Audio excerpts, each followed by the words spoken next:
We want to bring them value. Almost $17,100 something I made from an open house. Yeah. If you're always making up an excuse, you're just not going to make anything happen. What's an ideal day for you guys? I'll go to a home, I'll record it. That probably takes me 15 to 30 minutes. I can go out and I can get 50 commercial listings, but none pay unless you close a deal on it. Time out. Yeah. When are you going to get a Rolex? When this YouTube channel hits 10,000 subscribers, Okay. I will get myself a Rolex. Nice. At what point of your business do you know that you should start team hiring? We know credit is like school. You got A, B, C's, and D's and F's. Like it dictates who we are. What's the day look like? So I like to get up early. I'm up between 5 and 6 every day. When I first became an agent, every day I was in the office. I was crazy when I first started, dude. If you're a new agent, you need to listen to agents that have been in the business for years. If you're not on social media, you're dead. That tenant didn't pay for about 4 to 5 months rent. If you're blaming everyone else except yourself, like you're just not going to make it. Blame yourself, and it's a positive thing. Blaming yourself helps you elevate yourself to the next level. Oh, dude, that was good. You like that? That was good. That was fire. What's going on, everybody? I hope you're all having a beautiful and blessed day, because I know today is a blessed day. You have with you Karam Khalil and Ben Wegmann. And we're bringing the fire to you. But before I do, I got a couple things I have to say. First of all, congratulations. Hey, congrats to you too, man. We are almost at 1,000 subscribers, all thanks to you. Ben, we're almost hitting 1,000 subscribers. We're getting tons of comments, tons of likes, tons of shares, and it's just unbelievable. And we really, really appreciate you guys. Now, I said that I appreciate them, but you got to also tell them too. I appreciate y'all too. Thank y'all.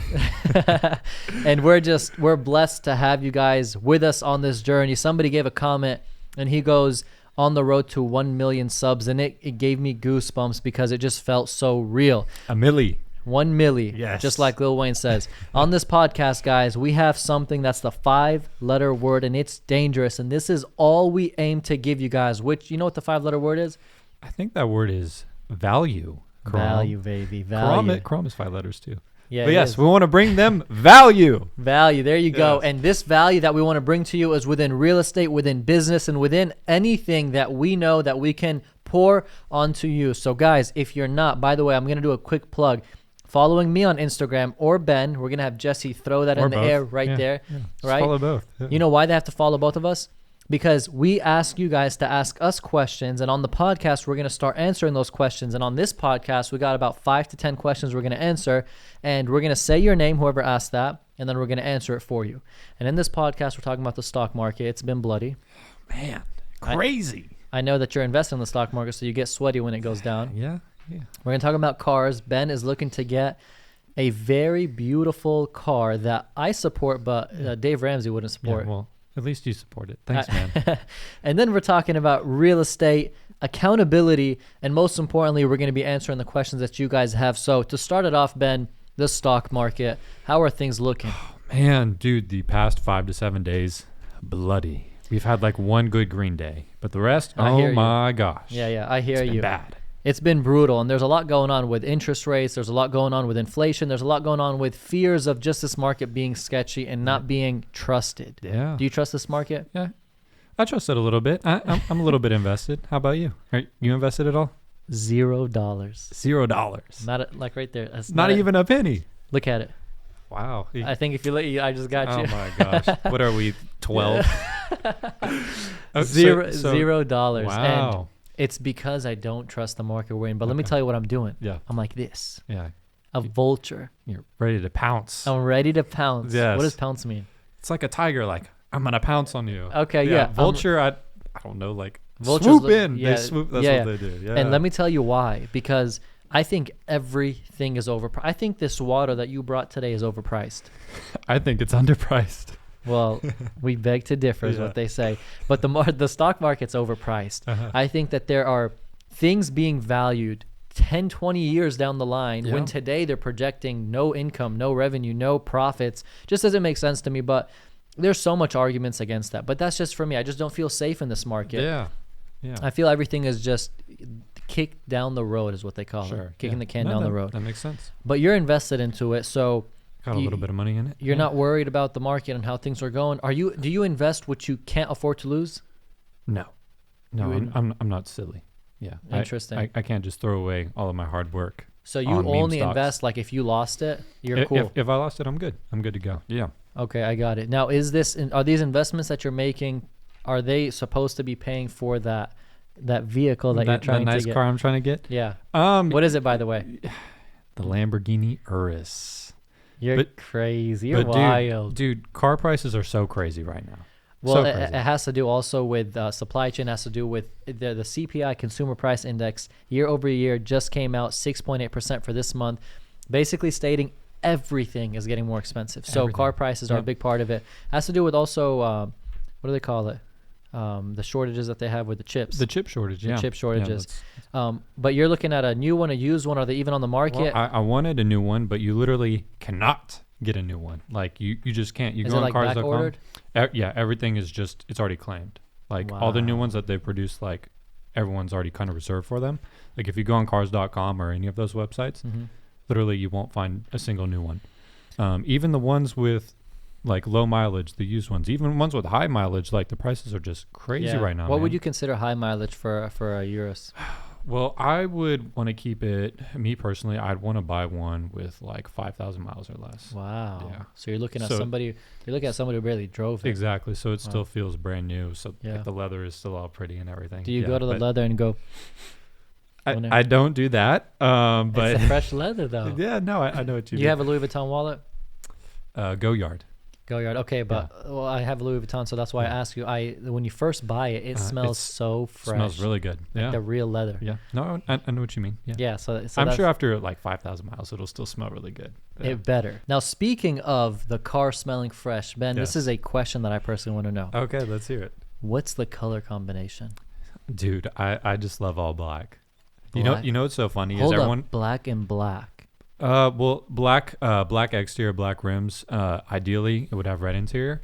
But it's so funny. Like every time I like talk about cars, everyone's like, "Are you gonna get like a different color than black?" But it's like I don't know. It's like my thing. It looks so good, dude. Look, black is gorgeous, but the interior has to be red. Yeah. No. So 100%. Are you black leather too, or you mean just no? So it'd be black exterior, black rims, like the red brake calipers, and then red interior. Oh, that's gorgeous. That's like the dream. Yeah, I love that. And then you can get the red Pirelli tires where the Pirelli's written in red too on the exterior. It's stunning. That would look good. It's real nice. I'm a huge fan of black on red or white on red. Nice. Not a single other car color would I like unless it's a Aventador and it's an exotic color, for example, like those. Yeah. I don't know about green, but like maybe a blue. The gray and orange is a really cool color combination too. It's gorgeous. I love that. That's awesome. So Ben's getting hyped up because he's looking into that. I know you have a Tesla right now and you got a Range right now. What do you got to say about the Tesla? I love the Tesla, dude. It's a great daily driver. Only one complaint about it though. Yeah. The range. And you're in real estate. Yeah. So we gotta drive all over the place. Yeah. So sometimes that can be an issue. If I know I have to go far, then I'll take the Range Rover. Okay. But most of the time, the Tesla is the daily driver. Is the Range Rover a gas guzzler? It is, dude. It's a V8, right? Yeah, V8. Yeah. That's awesome. It's got a big engine, but it drives like a tank. I like that one too. I like both of my cars. The Tesla, what do you have the electricity, of course, in your garage, I guess. You got it set up the charging port. You got it installed and everything. Is it expensive? The charger was like $500, and then I forgot what the fee was to actually install it, the electrician. But is your electricity bill in the sky? No, it's only up like $30-$40 a month. Yeah. Honestly, which is amazing compared to the gas savings that I would be spending with all the driving that I do. It's like easy if you're filling the Range, like 60, 70, Dude, $80 a month. I mean, not a month per fill up. It probably saves me like $400 or $500 a month. Wow. Yeah. Is it comfortable? The Tesla? Yeah, it's pretty comfortable. That's awesome. That's real cool. But used car prices, so you could probably flip that car even though you driven it. Dude, I could literally, if I wanted to, I could sell the Tesla for more than what I paid for it. Nice. And it has like 25,000 miles on it. That's how crazy it is. I have a friend who has a Tesla as well. Yeah. And someone reached out to them. They said, if you want to sell your Tesla, like let me know. Like I'll pay you more for it. So yeah, the demand for Teslas is really high right now. Would you consider selling it? Or is that like your daily? It's my daily, dude. It's my daily. Nice. That's cool. But of course, you're going to replace the Range for the Lambo if everything lines up. Upgrade. That's awesome. Upgrade, baby. Come on, Karam. Upgrade. That's what we do. Upgrade that lifestyle. I love it. Yeah, man. All right, check this. Okay. Accountability. Yeah. Real estate agents, we're real estate agents, and we don't have bosses. Those who are watching who are real estate agents who are anything to do with self-employed, commission-based. They don't have bosses. Yeah. So if you're not a real estate agent, this applies to you. How in the world does Karam, does Ben, does those who are in these commission-based fields not have someone on top of their head? How do we keep ourselves accountable? Like, how do I wake up, and if I don't wake up, I'm mad at myself? Like, how does that work for you? Dude, it's your lifestyle. It's where you want your life to be in the future. And if you see that your life is not headed where you want it to, it's probably a you thing. Like, you need to hold yourself accountable. And that's something that, unfortunately, a lot of our generation, this is just a personal opinion, I feel like we don't really hold ourselves accountable. We're always kind of pointing the finger like it's this person's fault, it's that person's fault. We're always making up excuses. If you're always making up an excuse, like, you're just not going to make anything happen. Like, it's not a good road to go down if there's always an excuse for everything. You got to take accountability for yourself. I love it. Guys, I suffocate excuses. Suffocate. Not for me, for people I work with or I do business with. Yeah. It's like, I can't deliver this because of this. I'm like, but did you do 1, 2, 3, 4, 5? And they're like, Dude, I'll like post like a motivational thing on Twitter. Yeah. And people will quote it. They'll be like, Ben, I'm tired. Like, literally everyone is tired. Like, that's not a good excuse. Like, that's a terrible excuse. If you're so tired, like, get more sleep. Stop quoting random people on Twitter saying that you're tired. Like, you're wasting your time. Like, use that time and get extra sleep if you're so tired. Like, saying that you're tired is a terrible excuse. Like I just said, literally everyone is tired. Like, just stop with the excuses. It's not going to take you anywhere. I'm tired. Yeah. Literally. Like, I'm tired. Like, every single day when you're waking up and you're hustling out there and you're trying to make something happen and the deals don't happen and the stress is there and you get overwhelmed, we're tired. Yeah.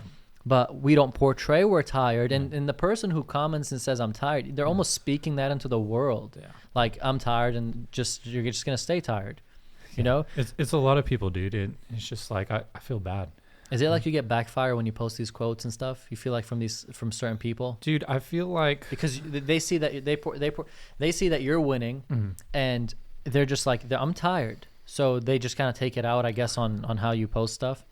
They probably would just rather see other people complaining, I guess. And then when someone is talking about like motivational stuff and, you know, elevating and all of that stuff, it kind of goes against what they're about, I guess. This is just me guessing. I don't know. Yeah. I can't get into that mindset, but if I had to guess, that's what it is. And yeah, dude, I don't know. You know, for me, accountability, guys, I overdo it for myself. Good. I do not, and I'm saying this, you know, this is personally who I am. I always, no matter how successful a move I made was, or how successful a business I opened was, or a deal I did, I don't celebrate it. I don't celebrate it enough. Okay. And what I mean by that is, as soon as the deal closes, I'm like, dang, I'm not doing anything, or I'm not doing enough, or that why am I still here, not there? Yeah. And I always take my credit of what I'm supposed to take credit for. Like, hey, you did this, you did well, and I don't do that. Like, it's an actual story where I flipped a piece of land, and I made a great amount of money on it. Nice. And I was talking to my wife, and as soon as I flipped that piece of land and the deal closed that same day, I was just like, I got to get to work. I got to catch up. I got to do this. I got to do that. And she was like, why celebrate, be happy. Yeah. Like, why aren't you respecting what you just did? Like, that's huge. Yeah. And I just personally, I don't. And it's, you're just kind of on to the next one, I guess, or it's on to the next thing. And I just feel like I'm not doing enough. Like, wow, you just made a couple $100,000 on this deal, but who cares? Someone else done that, and someone else just moved on, and that was just a baby deal for them. Sure. You get what I mean? Yeah. And it's maybe a negative thing in a way if you look at it, like, celebrate your wins. I know you're huge on that. Yeah. Where, you know, you talk about that a little bit, where you treat yourself when you make these wins. Yeah, absolutely. I feel like you have to. Like, you have to reward yourself. You have to see the fruits of your labor come to fruition. You know what I mean? For you, if you close a deal, a nice deal, let's say it's a 20, 30, 40, 50 grand commission check, is there a portion of that money where you celebrate with it, whether it's you buy yourself a Rolex, whether you buy yourself something nice, you go out to eat somewhere nice? Yeah. I mean, for a big deal, you know, I sold a really big home out in Colleyville, dude. It was 12,000 square feet. Wow. Huge. Gorgeous, I bet. I got myself a nice watch, and I got myself a really nice bottle of wine, one that I've always wanted to try. Okay. To this day, it's like the best wine that I've ever tried. It was so good. What would price be on that? On the wine? Yeah. It was about $650 for a bottle of wine.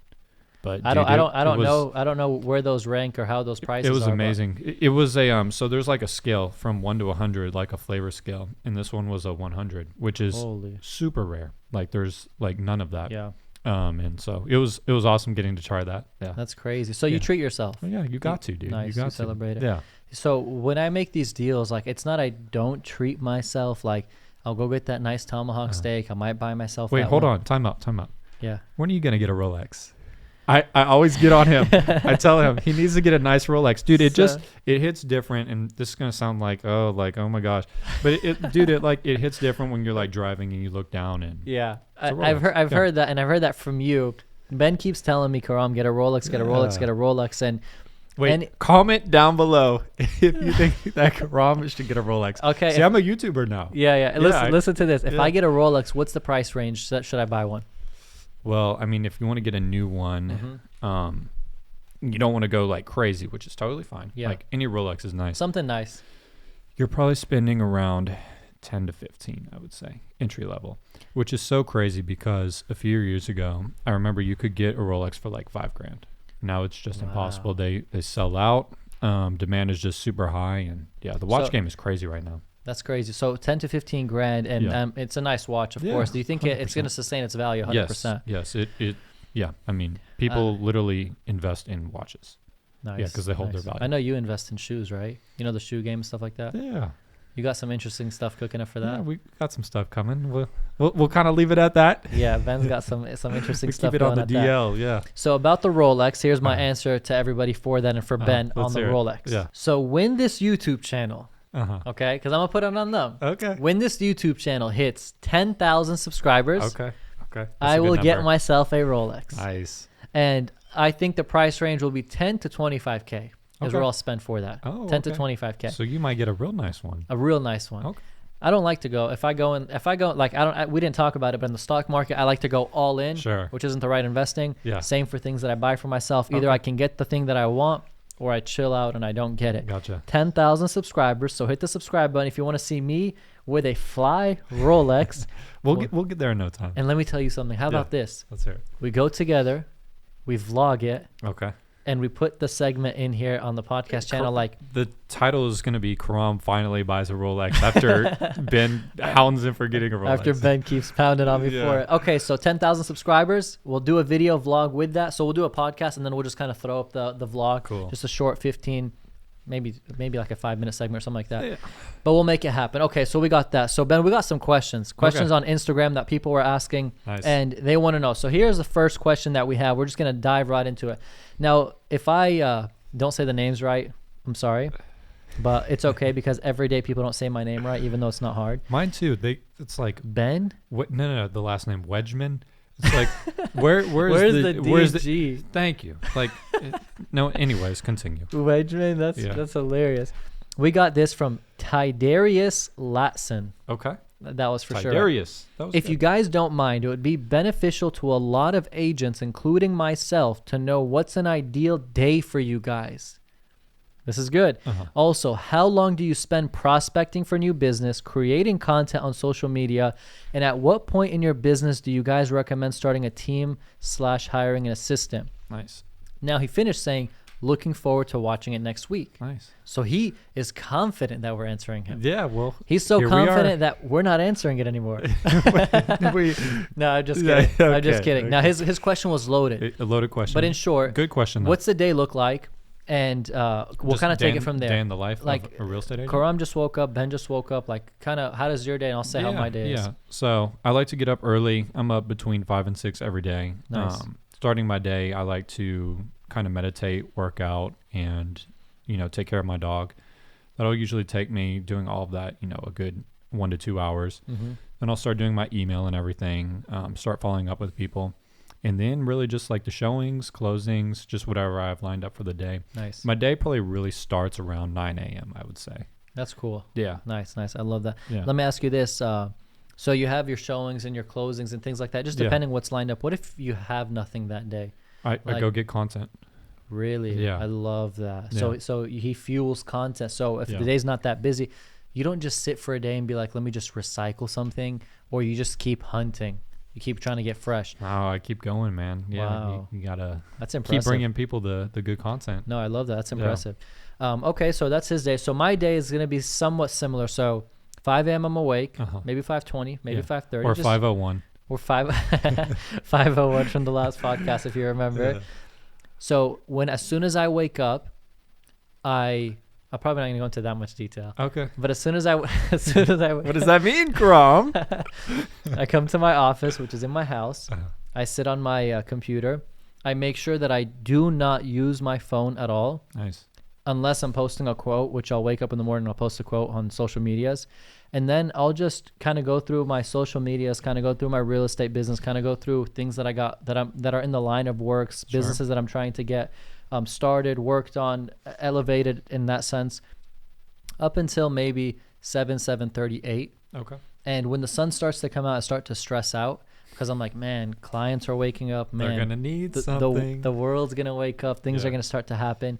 But I'm really on my laptop up until 8, and then I just flow from there. And I know that the question wants more depth, but I really flow from there. I see what clients are expecting things from me today. Do I got to take pictures for a listing? Do I got to go and show a space for somebody who's asking me to show them the space? Do I have to do what? And then I'll go take that action.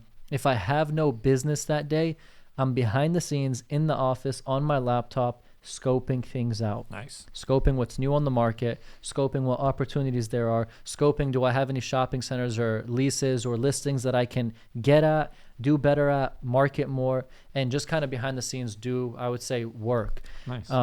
You kind of create work for yourself. You have to. Yeah. Ben, we were just talking about accountability. Yeah. And if you don't hold yourself accountable, how are you going to... But Karam, don't you want to take the day off and go to the fair? Okay. to the fair. It's good. It's good to do that every now and then. I'm kind of joking when I say that, but I guess what I'm saying is, don't you ever just take the day off? Or... Listen to this. Yeah. I take days off. Yeah, which you have to. I actually do. But on days when you shouldn't be taking off. I take days off on days I shouldn't be. Whoa. I'm not kidding you. Okay. So it's a Wednesday. Uh-huh. I'm not feeling myself. Okay. And of course you don't get to what do they call it? You don't get to, I don't even know the word. You don't do it you don't do it every week. Sure. But it's I'm just not really feeling myself. Yeah. When you're not just 100%. I'm not 100%. If I get a phone call, I'm really not trying to talk to you. If there's something going on, I'm really not trying to run the deal right now. And there's times, I'm not kidding you. A client wants to list, this happened maybe a couple months back, a $4 million shopping center. Nice. And he's calling me. What do you do when someone who's trying to list a $4 million shopping center, what do? You jump on it. I answer them. You answer them. You want that listing. Yeah. And I didn't pick up. And I get back to him. I talk to him. I help him out. And it might sound negative, but it's better I didn't pick up because I wasn't myself. I wasn't feeling myself. Sure. And I'll just take off a full Wednesday. I don't take it off and run to the beach or something. I take it off and just get my mind right. No. That's really what I do. That's important. You get what I mean? And there are some people you have to be mentally prepared to have a phone call with them. Oh my God. There are some people you just have to. Oh my God. You have to be mentally prepared to talk to them because you know how it will go. Yeah, I spoke about this in I think the first podcast, having 26 bosses, and in those 26 bosses, there's that one person. Yeah. I got to be mentally prepared. They'll probably talk your ear off, and yeah. There's a client, Ben, I've done everything. Minimum 35-minute phone call. Yeah, well, they like you. Yeah, so. They give business, and when I take the call, I'm ready. So hopefully we're answering that question for Tidarius, who asked that. So that's kind of how our days look. Then he continued saying, how long do you spend prospecting for new business, creating content? Let's say this for you, creating content on social media. Is it make a video, post, done in 5 minutes? So I'll go to a home, I'll record it. That probably takes me 15 to 30 minutes, and then maybe another 15 to 30 minutes to edit it. So I'm anywhere from half an hour to an hour. Plus drive time. Yeah, plus drive time. Plus drive time. So you're spending... Good point. About 2 hours? Yeah, 2 hours, I would say. But it's so good that you say that. People think that it's just boom, boom, boom, boom in seconds. It can be, but if you want it to be like quality, you know what I mean? And your stuff is quality. So thank you. That's awesome. Yeah. For me, when it comes to prospecting for new business, guys, when you build your business, when you build your clientele, when you build your listings, prospecting is really when you're trying to build the business, right? So as of right now, thank God, of course, and I can speak on your behalf as well. Prospecting is a lot less, like cold calling and door knocking and emailing and marketing and all that, because the business is there. It's now how to keep the business, how to grow the business, how to make money from the business. I can go out and I can get 50 commercial listings, but none pay unless you close a deal on them. Yeah.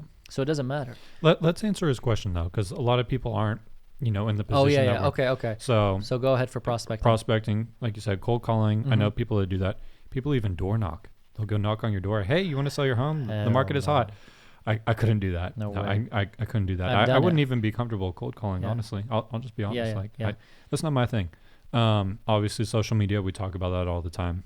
Open houses, really good for prospecting. Another thing I used to do is I used to send postcards to all the expired listings. Really? On MLS, you can see all the expired listings. Yeah, so I'd send postcards. I actually got a listing from that. So you can do that too. There's all sorts of ways. How fast does it? So send a postcard, it has to go out the same day? Same day. Yeah, but it's all local people, so it gets there the next day. Nice. You know what I mean? Almost you can, if you have a car, you just maybe can even put it in the mailbox. You could do that too, I guess. Yeah.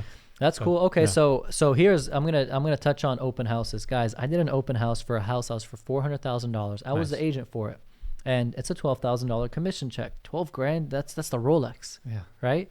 The Rolly. And I did this open house, and a family came in. And when people come into open houses, I'm laid back and chill. You need any help? Let me know. Just cruise through the house, and I'm here. I'll throw a question here and there. Cruise. And here's what happened. A family came in, started to chat with them, started to talk with them. That family ended up becoming someone who's saying they want to buy a house. Nice. They ended up becoming my clients. The person I was doing an open house for, his house, we got it under contract, and he ended up backing out and taking his house off the market, not wanting to sell it. Oh. I was like, I got you a buyer. Why aren't you wanting to sell it? Double deal. Right? Double deal. And I got someone from the open house, but it's okay. He didn't. And in my head, I was like, God just wanted me to do this open house to meet this family, to close their deal. Sure. But at the end of the day, he was never going to sell his house. That's a great way to look at it. Right? And it kept me going. They closed on a house. It was for $640,000. Nice. We closed for $590,000. 3% on 6, almost $17,100 something I made. Nice. There you go. From an open house. Yeah. That's awesome, right? Man. Yeah. See? So there you go. So when we say do open houses, there is money in open houses. Now, we only share what works for us, and the open house worked for me as well. And, Ben talks about content creating. When I'm content creating, I'm posting stuff on social media and so forth. Believe it or not, I'm getting a ton of people who see I'm active, a ton of people who send a message and say, that's nice, that's pretty, a ton of people who just respect and realize that you're out there doing something. Yeah. And eventually they'll just be like, I saw that one post, let me reach out. Yeah. You know what I mean? You've had that before for sure. Oh, dude, that's how I get all my business. Nice. So you're making posts. Have you had somebody reply to a post that you made and is like, I'm looking to buy a $500,000 home. Let's go. Dude, I had a listing. It was a townhome. I won't say where. Yeah. It was a really nice townhome, and so I posted it to my story, and then someone who had been following me, they had their own agent, which is totally fine. They're like, I need this townhome.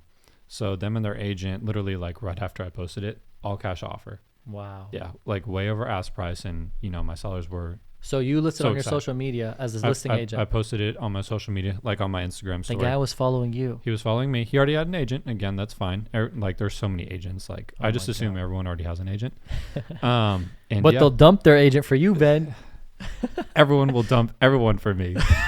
But yeah, dude. He just saw my Instagram story. He was like, "I love this." He didn't even know he wanted it. Wow. Yeah. All cash, way over ask, and we closed on it, and my sellers were super happy. I love that. The power of social media. Social media feeds. I made a post the other day for a medical office that basically I'm leasing out, and this guy messages me at 5:30 a.m. I posted it early morning, and he messages me, and he goes, I have a group looking in the Arlington, Texas area, and basically I send him the listing. I send it through email. I send him the flyer, everything. And then another optometrist reaches out and goes, we have an optometrist who's interested. I'm like, look at this social media. Yeah, it's crazy, man. It's unbelievable. It's crazy. It's how I built my career. I love it. It's unbelievable. Now, transitioning to his last point, it's a pretty good question. I love it, to be honest. At what point of your business do you know that you should start team hiring, build a team or hire or get an assistant? That's a really good question. Right? I feel like when you're at the point where you're starting to feel burned out, you're like, all this business is coming in, which is a great thing, but you don't necessarily want to take all of it on anymore, is when I think would be a good time to maybe bring someone else on. Nice. Yeah. So when you're at a point where there's calls coming in, but you're really not picking up all the calls. Closing, and more people are coming in, and you just kind of hit your breaking point. Like I said, you're just feeling burnt out. I feel like that's a really good time because you don't want to just way overwork yourself, because then you'll hate the business. I love right. I love that. You got people who work 7 days a week. Real estate agents, essentially, guys, work 7 days a week. When I was doing only residential real estate, I was 7 days a week. I was every single day. You called me at 10 p.m., 12 a.m., I'm answering the call. Wow. I'm not even kidding you. I was like, I'm making money. Well, as a new agent, you want to be hungry too. And then I transitioned to commercial real estate, which is funny. It's more corporate. It's 8 to 5, if not even 9 to 5. You don't really work weekends either, do you? No, you call any office, there's no answer. Yeah. Actually, you call me on a Saturday or Sunday, and I'm a hustling younger agent, but you call the older ones and this disrespect. He's calling me on Saturday. It's like, this is my day off. Yeah. It's funny. Corporate. That's how commercial real estate is. But building a team, I feel at the time of you wanting to expand, to grow, you want to start delegating certain tasks, is a good time to do it. Yeah. Right now we have on every single listing that I have flyers that we have to create. These flyers could take 4 or 5 hours. They're very detailed for commercial listings. You do a 3D map of everything around that one listing to showcase the interest and the popularity of the area. We have people who help with that, admins we call them, and you pay them to do that. That's kind of delegating tasks, building a team indirectly. So kind of around those lines, and then what Ben said. That was a really cool question. Yeah, those all of it was really good. I love it. Yeah. That was awesome. And he said looking forward to watching the next week, so he's going to be on this one, and I hope you enjoyed that answer. Yeah. For everybody who's watching right now, guys, if you have questions, comment them below. We're going to screenshot them, we're going to save them and answer them, or follow us on Instagram so you can be able to go and ask us questions there. It might be a lot easier. We're going to jump into these. Let's see this one right here. Jagrima 5.0. So I guess I'm so glad that you're saying the names so they can't be mad at me. How? Oh, they're gonna be mad at me. They won't be mad at you. Jagrima 5.0. Please don't be mad at me. What's the question? Let's hear it. What separates you as a real estate agent from the rest? The social following. I mean, there's a lot of things that separate me, but it's like literally the story I just told you. I got this listing. I posted it on my story. Like hours later, it was a done deal. Cash offer, way over ask price. It's like no one can really replicate that. You know what I mean? That's definitely what helps separate me. And I'm just like, I'm a workhorse. Like I go. Nice. Literally from like the moment I wake up to the moment I go to bed, like I'm always doing something. You're hammering it. Yeah. Listen to this, guys. You're coming, and we're speaking real. Like if you really know the business, you're going to understand this. That's Ben. That's somebody else that's not Ben. Don't give me too big of a head now. No, I'm not. But I'm just being honest. Yeah. Because I'm a client. I want to hire an agent, and I'm looking at Ben, and I'm looking at another agent. I'm seeing Ben hustling every single day on his social medias, posting and putting content and doing what he has to do. Literally just showing that you're in. Where is that, Van Alstyne? Yeah. Where's way up north? Almost Oklahoma, honestly. But then you're in Cedar Hill. Yeah. So you're up south. You're up an hour, and then he's down an hour and a half. Yeah. Every day he's doing some crazy posts like that. So this is Ben. Why would I not hire Ben and hire this person who has a newspaper, puts his stuff on a newspaper? You get what I'm saying? Some agents do that, yeah. It just doesn't make sense, guys. I tell people, if you're not on social media, listen to this. If you're not on social media, you're dead. Yeah. It's tough. I mean, we're literally on our phones all day long. Like, I'll admit it, I'm addicted to my phone. Yeah. Like it's just, it is what it is. Like it's how we do everything. It's how we transact everything. It's everything that we do in our life. Yeah. If you're not on your phone, then where are you? Yeah. All right. So now we spoke about the importance of social media. We're going to jump into the next question. Genius Financial Group. Oh, that's his name. Wow. He's a genius. I like the name, by the way. He's in a financial Okay. group. Oh. He says the importance of having good credit when purchasing a new home. Like, how important is it to have good credit when I'm trying to buy a home, you're trying to buy a home, they're trying to buy a home? We know it's important. We know credit is like school. You got A, B, C's, and D's and F's. Like, it dictates who we are. What would you say, helping your clients and stuff as you progress with them to buying a new home? How does that factor when you're trying to get them the loan? Credit is super important. I mean, first of all, there's certain like credit thresholds you have to hit even to get approved. But higher, like the higher your credit is over those thresholds, that will determine what your interest rate is. Yeah. So obviously the better credit score you have, the better interest rate you'll have.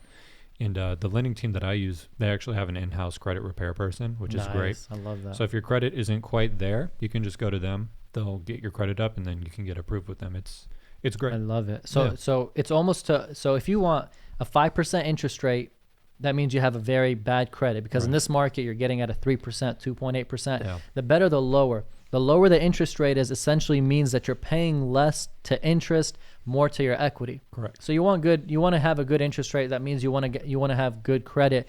Now, having good credit, guys, when buying a home I know FHA loans is 580 credit score and higher. FHA loans are easier to get accepted for, but there's a lot more fees. Yeah. Conventional loans are harder to get accepted for, but it has a lot more ease on when you're getting that loan, and of course more strength. Ben, in this market right now, if you're trying to buy a house, you know how much competition there is. Oh yeah. You have a client who comes with an FHA loan approval. Mm-hmm. They're solid. They got approved and they got the money right. I mean, they're ready. Right. Where does that rank when you're trying to buy a home versus other offers?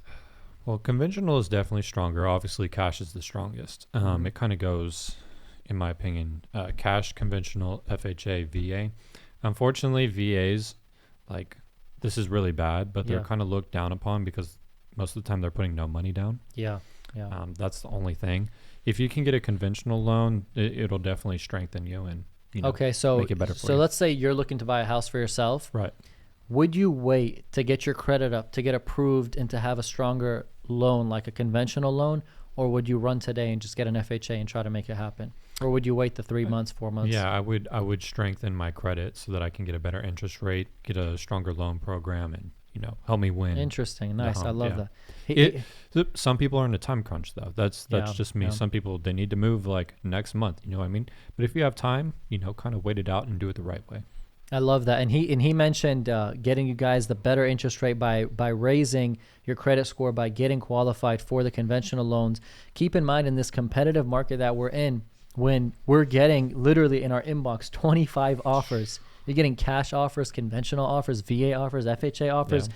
You're getting people who are like, here's 1 year of free food at my restaurant. Just please accept my offer. That's crazy, dude. Right? You want to have the most confidence within your offer, but check this. You don't know where interest rates will be in 3-4 months too. So today it might be 3% with conventional. You waited to get from an FHA to a conventional loan. It might now be 4.5%.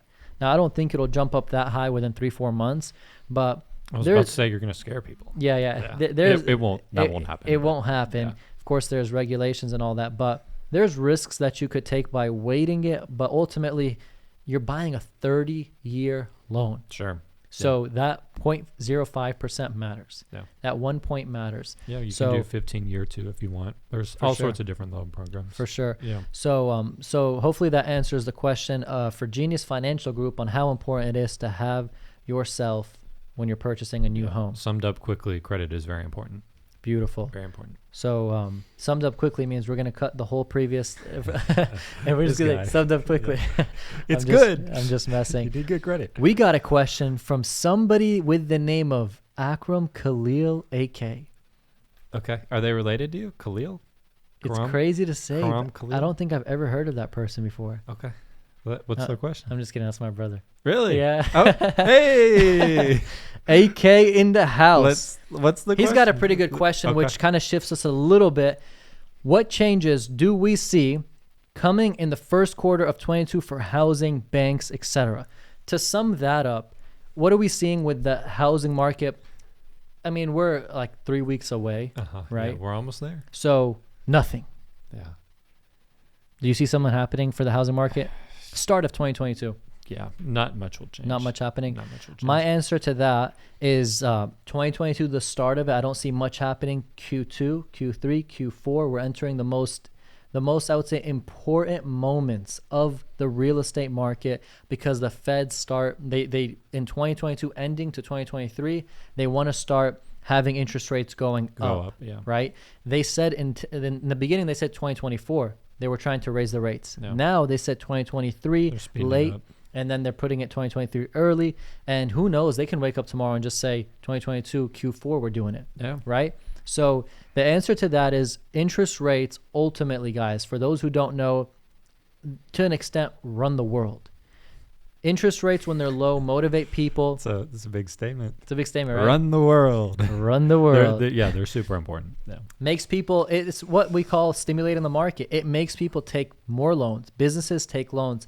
Homeowners take loans. Investors take loans. People who want to leverage take loans. So when low interest rates are there, everybody gets excited. Yeah, it's cheaper to borrow money. 100%. Yeah. Listen to this. You want to borrow $1 million. You love when I say listen to this, right? Yeah. Me too. I love when I say. I think you'll say something good. Also, like when you say $1 million. Yeah. Yeah. Oh yeah. So there you go. That's the follow. Yeah. You want to take $1 million from a bank right now. The interest rate on that, let's say it's a commercial loan, 4%. Okay. Right. Yeah. It's going to be a 7-year loan. It's like on a 15-year AM, but it's a 7-year. You have to pay it off. You have to refinance in the 7th year. It's a little bit complicated. Of course, lenders know more about this stuff, but ultimately, at a 4%, you took $1 million out of that property. You had a shopping center that you cashed out, did a cash out refinance. This $1 million is at a 4% interest rate. So anything that you invest this $1 million in needs to make you more than 4%. As long as you're making more than 4%, you're in the money. Yeah. Put it in the stock market, put it in other property. I mean, put it literally whatever makes you more than 4%. Relocate it wherever you want. Now there's risks, of course, to that. You took on more debt. You have now something that you got to pay back. You took out equity. What if you made a mistake? What if you didn't make the right returns? There's a list on that. But taking $1 million to make $40,000 a year shouldn't be that hard if you know what you're doing. Sure. Taking $1 million, investing it into safe stocks. I think the average is like 7 to 9% return. Index funds, yeah. Something like that. Just throw it into index funds. So there's ways, and then if you're flipping, when I was flipping houses and I was doing it like every year, we were about 25 to 35% profit. That's good. You get what I'm saying? Yeah. So we were making money flipping houses, and when I say was and were, right now since the pandemic, I haven't bought in fact any houses to flip in the last maybe year and a half. You like land right now, huh? Yeah, I love land. Land is good. I love it. Yeah. I flipped 3 or 4 pieces of land just this year, and nice. I also bought a couple pieces of land just this year, because there's a thing with land, Ben, is that land, a lot of times what's left right now in good markets have problems. No. That's why they're left. No. Nobody wants them because they're zoned wrong. They got encumbrances, they got problems, they got easements, they got things that just aren't good for the land. You come in, Big Ben, yes, shining the light on this piece of land that nobody wants. Yep. Right? And we get top dollar. And and we start to locate what's wrong with this piece of land. We start to locate how to make it better. We start to figure out ways to correct the issues. If it has flood zone, can you alleviate that flood zone? Sure. If it has an easement, can you talk to the company who has a gas line easement and potentially they allow you to pour concrete on it, which now gives you an entrance to a subdivision. Yep. And you solve problems. Real estate as agents, literally, as agents, we solve problems. As investors, we solve problems. Yeah. All these apps on the phone, what are they doing other than solving problems? Yeah. Right? Good point. When Ben posts that he ordered hibachi to his house at 10:30 p.m. Not that late, but 9:30 p.m. it solved your problem. Yeah. Right? Because you weren't about feeling good. Yeah, you weren't about to pull up to the store. So that solved his problem, and that company's valued in the billions. Yeah. Just how it works. So you like watching my stories? I love your stories, bro. Thanks, man. If you're not watching Ben's stories, then you're probably creating your own story, which is cool. Yeah, but you can create your own story. But at 9:30 p.m., I'm not trying to create my own story. So yeah, okay. I'm checking out that. That was a weird tangent, Karam. Yeah, that was kind of weird. That's okay. But it's okay. We're good. So that's really where it's at right now. So for the housing market, for real estate market, interest rates, things like that affect. Yeah. Look at this. Carly Nicole asks. Carly Nicole? Yeah. I think I said that right. Yeah, easy name. Easy name. Yeah. Getting your license, do you recommend online or in-person classes, and then who to take it through. The who to take it through, I don't know if there's like Champions and stuff. Champions, Real Estate Express, there's a bunch of them. Did you do Champions? Champions, yeah. Nice. Yeah, I didn't do them, so I just know that they're big. Their name is big. I'd say it's the best quality one. Would you recommend in person or online? Just depends on the type of person you are. If you learn better in class, I personally did online, and I like blazed through it because I was like, I'm getting my license. Yeah. But yeah, it just depends on the type of person you are. I think in class would be cool because you can meet other agents that are becoming agents the same time as you. Nice. So you can kind of network a little bit. But I kind of like working from my computer. I love that. That's why. That's awesome. How about you? What would you do? You would probably do online, huh? How do you know? Yeah, I did do online. Yeah. And I would probably do online. And I know everything. Yeah. Did you check my Trek license? This guy. No, I did online. If you want to, I can't go in person. What is it, like 5 to 8 hours or something? It's just too much. I went to school. I can't stand school. I hate school. Yeah. If you're in school right now, there's nothing against it. It would give you school vibes if you went in. Yeah, I can't do that. You know what's funny is I went to Champion School and I actually spoke there, and in front of me was like maybe 50 agents, real estate agents, new ones, and they were so excited to become agents. Yeah, it's fun. It's fun. Woo! It's like as if they were about to go to like a parade or something. They were so excited, and we spoke 40 minutes, and I gave them the fire. I got them hyped up. Then after that, we had pizza and stuff. We were eating pizza, and everyone was just talking to each other. And it made me remember me when I first became an agent.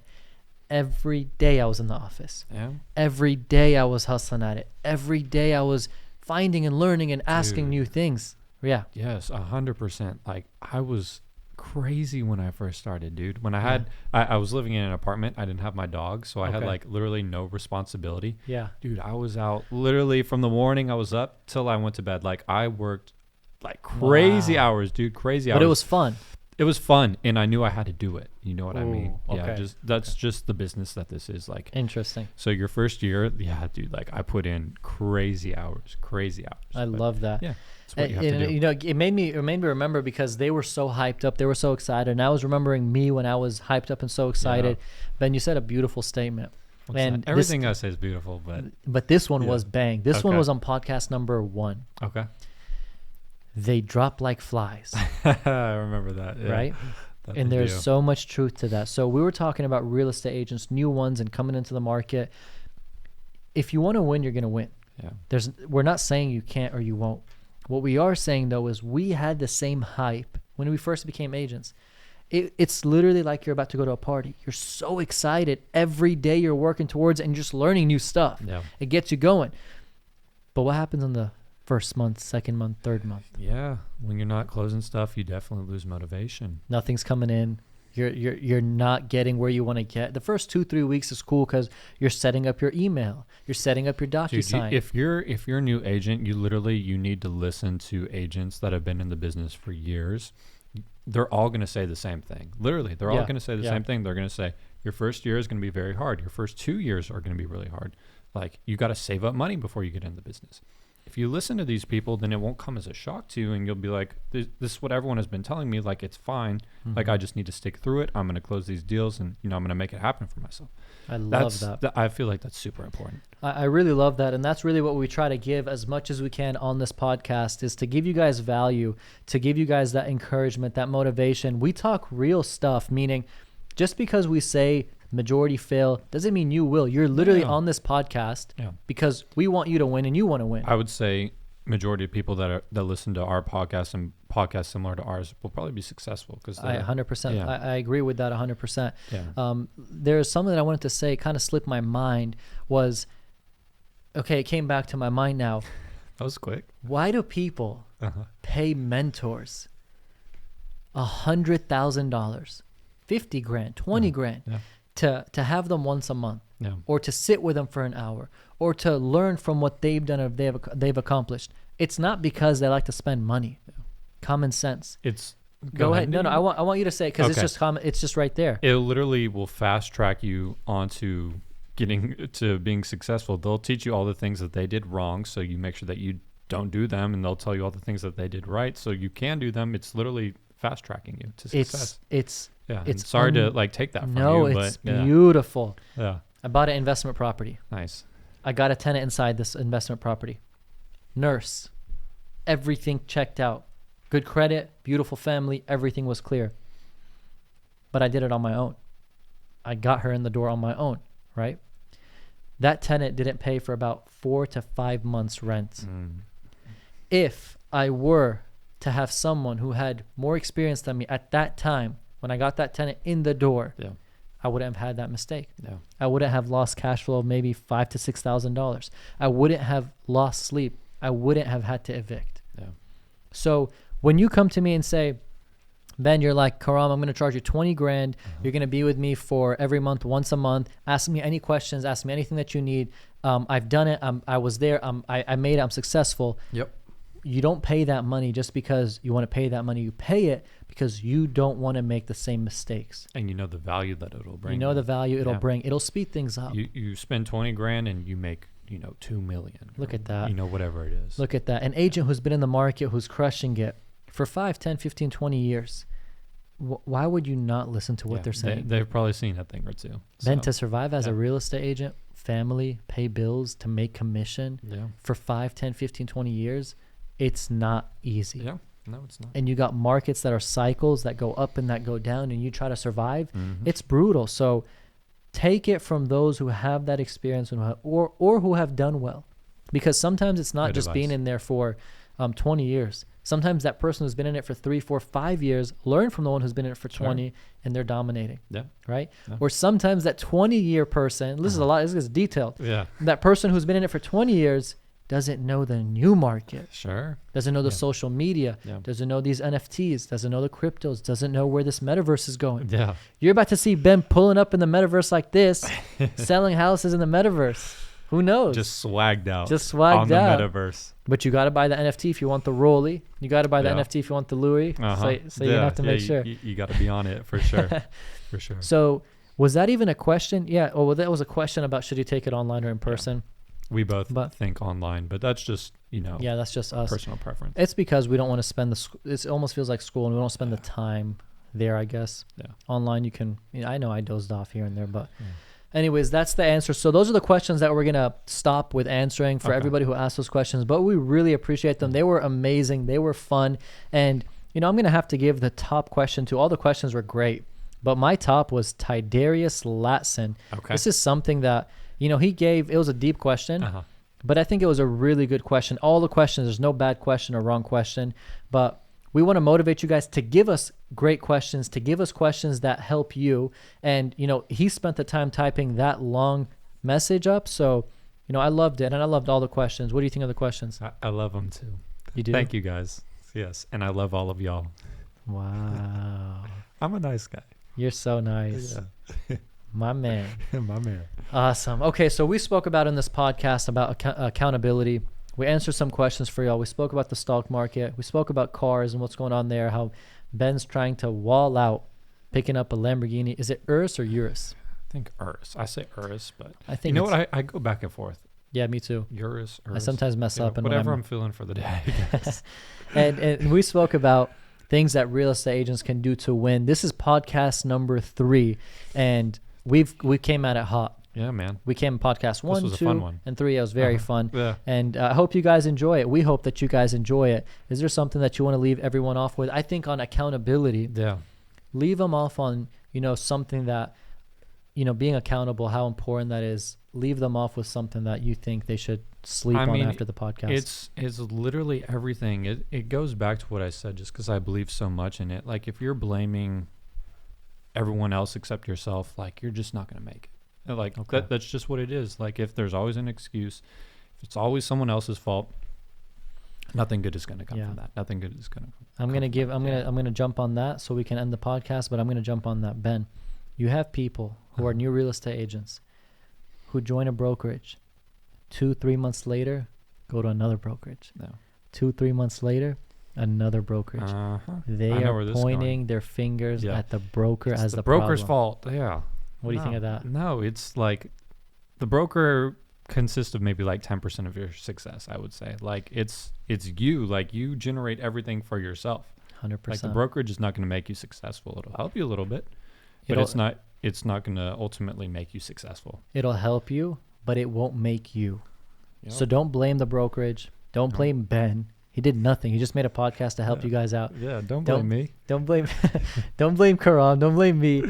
Blame yourself, and it's a positive thing. Blaming yourself helps you elevate yourself to the next level. Oh, dude, that was good. You like that? That was good. That was fire. I love it. So, guys, for everybody who's watching this podcast, me and Ben, we blame ourselves if something doesn't go right. Yep. And we advise you to do the same because hopefully we know it'll take you to the next level. So apply that, and anything that we speak, if you apply, we pray that it goes into fruition. Yeah, love it. For everybody who's watching.